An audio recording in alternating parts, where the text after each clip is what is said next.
Սրբազան հայր, պետք է շնորհավորենք հայր Սուրբ իրար եւ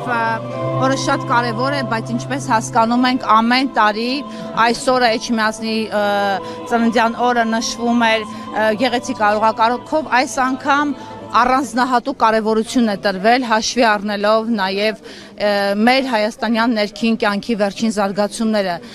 համենայն դեպս մեծ խմբով ուխտավորներ են մոտենում եւ ես հասկանում եմ, որ հատուկ նշանակություն է տրվել նաև քաղաքական ուժերի կողմից, հասարակական, մտավորականների, ինչ կասեք այս մասով, միասնության քարոզ է։ Ամենևին, որովիցե հատուկ ուշադրություն չկա։ Ամիսներ առաջ Սուրբ Էջմիածնի Մայր տաճարի վերաօծումից եւ վերաբացումից հետո վեհապար հայրապետը տնօրինություն կատարեց, որ այլևս Սուրբ Էջմիածնի տոնին, որը ազգային եկեղեցական մեծագույն տոն է եւ իդեպ նաեւ պետական տոների մեջ է ընդգրկված, այս մեծ տոնի առիթով մեր հավատացյալ ուխտավորների համար որպես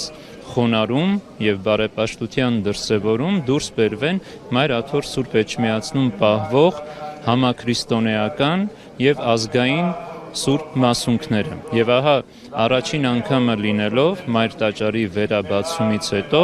մասունքները դուրս են բերվել եւ ինչպես տեսնում եք բազմահազար ուխտավորներ այցի են եկել Սուրբ Էջմիածին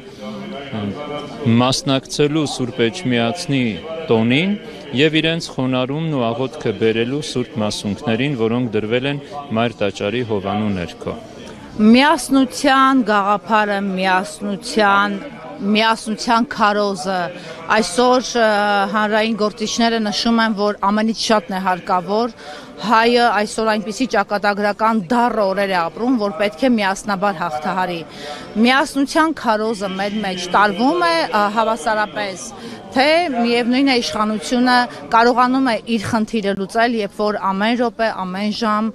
կեղտոտ քաղաքական քարոզներով, բառամթերքով փորձում է հասարակության նորից երկու մասի բաժանել։ Եկեղեցին որպես ազգային հաստատություն համայն աշխարհասփյուր հայությանը միավորում է անսասան վեմի վրա։ Դա հայ ազգային ինքնությունն է, դա քրիստոնեական սուրբ արժեքներն են։ Եվ եկեղեցին զոր ու գիշեր իր քարոզով, իր աղոթքով, իր առաքելությամբ ամրապնդում է այդ միասնությունը։ Եթե կան քաղաքական ուժեր, կան քաղաքական գործիչներ, որոնք ազգը պառակտում են, դա արդեն խոսում է այն բանի մասին, որ մարդիկ շատ հեռու են քրիստոնեական արժեհամակարգից, շատ հեռու են եկեղեցու առաքելությունից։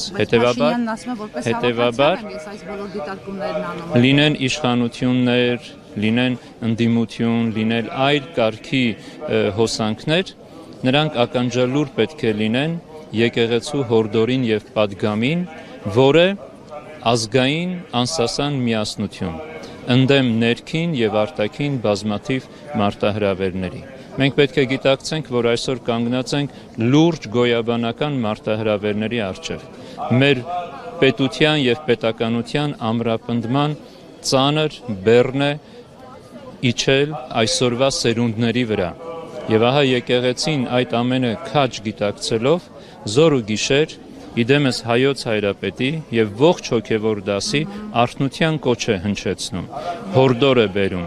եւ իշխանություններին եւ քաղաքական բոլոր ուժերին, որպեսի վեր կանգնեն իրենց անձնական ու խմբային շահերից եւ ազգային ու պետական բարձր գիտակցությամբ հայրենիքը շենացնեն, անվտանգության հիմերը ամրապնդեն եւ կարողանան համազգային միասնությամբ դիմագրավել այն բոլոր փորձություններին, որոնք բաժին են հասնում մեզ, մեր պատմության այս ծանր ու դժվարին օրերին։ Մի անգամ, այսպես ասենք, փառք ու պատիվ հայ առաքելական եկեղեցուն, նաեւ հավատացյալներին կարողացան դուրս շպրտել եկեղեցու տարածքից այն մարդկանց, ովքեր նույն քարոզով նոր Հայաստան, նոր հայրապետ, այսպես լոզունգներով ներխուժել էին եւ 3 օր մնացել էին դիվանատանը։ մի անգամ հաջողվել է սա ձեզ եկեղեցին անառի կարողացել եք, բայց գոնե մեր ժամանակաշրջանում երկրորդ անգամ կարծում եք կհաջողվի, համենայն դեպս մեծ ուժով է լծվել այս գործին Փաշինյանը եւ դուք լավ եք հասկանում, թող ներվի ինձ ասել այդ պոռնկաբարու եւ այլն այս բառամթերքով հասարակությանը ագրեսիայի բերել, հասարակության մեջ տրամադրություններ կեղտոտ ստեղծել, կարծում եք չի հաջողվի, ի վերջո նա լայքեր է կարողանում հավաքել, այսինքն կան մարդիկ, որ այնպես են տրամաբանում, ինչպես որ Փաշինյանը։ Մենք ունենք շատ իմաստուն, շատ բարեպաշտ ժողովուրդ եւ մեր ժողովուրդը իր իմաստությամբ, իր բարեպաշտությամբ երբեք ու երբեք չի տրվի որևէ սադրանքի։ Այդ սադրանքը լինի հասարակությունից, այդ սադրանքը լինի մեկ այլ ուղղությունից,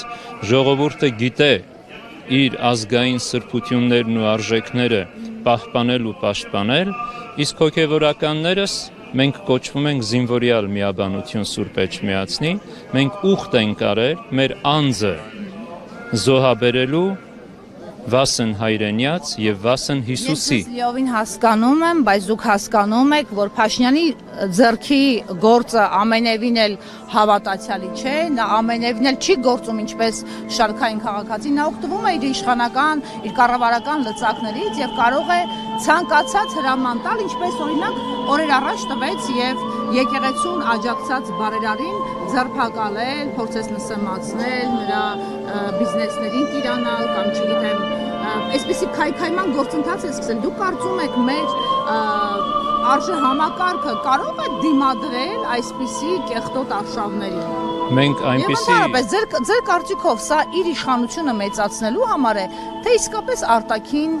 հրահանգավորված գործողություն։ Մենք այսպիսի եւ ավելի ծանր իրավիճակներ ենք վերապրել եւ այս վիճակն էլ բնականաբար հաղթահարելի է։ Մենք երբեք չենք ընկրկում, երբեք չենք շփոթվում, երբեք չենք հուզվում, խաղաղ եւ անվրդով հավատարիմ մեր ուխտին եւ մեր առաքելությանը հառաջ պիտի շարժվենք եւ հաղթահարենք որևէ պատնեշ։ Այդ պատնեշը կլինի իշխանության կողմից արհեստական ստեղծված պատնեշ, թե բնական ինչ-որ մի պատնեշ, եկեղեցու ընթացքը ոչ ոք չի կարող կասեցնել եւ եկեղեցու վրա ոչ ոք իշխանություն չունի։ Եկեղեցին կարող է իրեն դուրս դնել հաստատություն է, եկեղեցին աստվածային իշխանության ենթակայության ներքո է։ Հայր Սուրբ, եկեղեցին կարող է իրեն դուրս դնել երկրում կատարվող եւ ընդհանրապես տարածաշրջանում կատարվող իրադարձություններից, այս ամբողջ գործընթացներից կարող է իրեն դուրս դնել։ Դուք հիշում եք ինչ բուռն քննարկումների արժանացավ Սրբազան հոր Աջապահյանի խոսքերը, երբ նա ասել էր եղել է շրջան, որ պետություն չի եղել, բայց եկեղեցին մնացել է կայուն։ Եկեղեցին երբեք դուրս չէ ազգային կյանքից, որովհետև եկեղեցին ինքն է կազմակերպում ազգային կյանքը, որպես ազգային հաստատություն եւ ազգափրկչական առաքելություն իրականացնում։ Այսօր ազգափրկչական առաքելություն եկեղեցին միշտ է այդ առաքելության մեջ։ Ովքեր դա տեսնում են, ովքեր որ դա չեն տեսնում, խղճում ենք, որ չեն տեսնում։ Բայց մենք դա ունեցել ենք արտաքին մարտահրավերների իմաստով, բայց հիմա մենք երկրի ներսում ունենք այդ խնդիրը։ Եկեղեցին թե երկրի ներսում, թե արտաքին մարտահրավերների դեպքին իրականացնում է իր նույն առաքելությունը՝ հոգեփրկչական եւ ազգապահպան։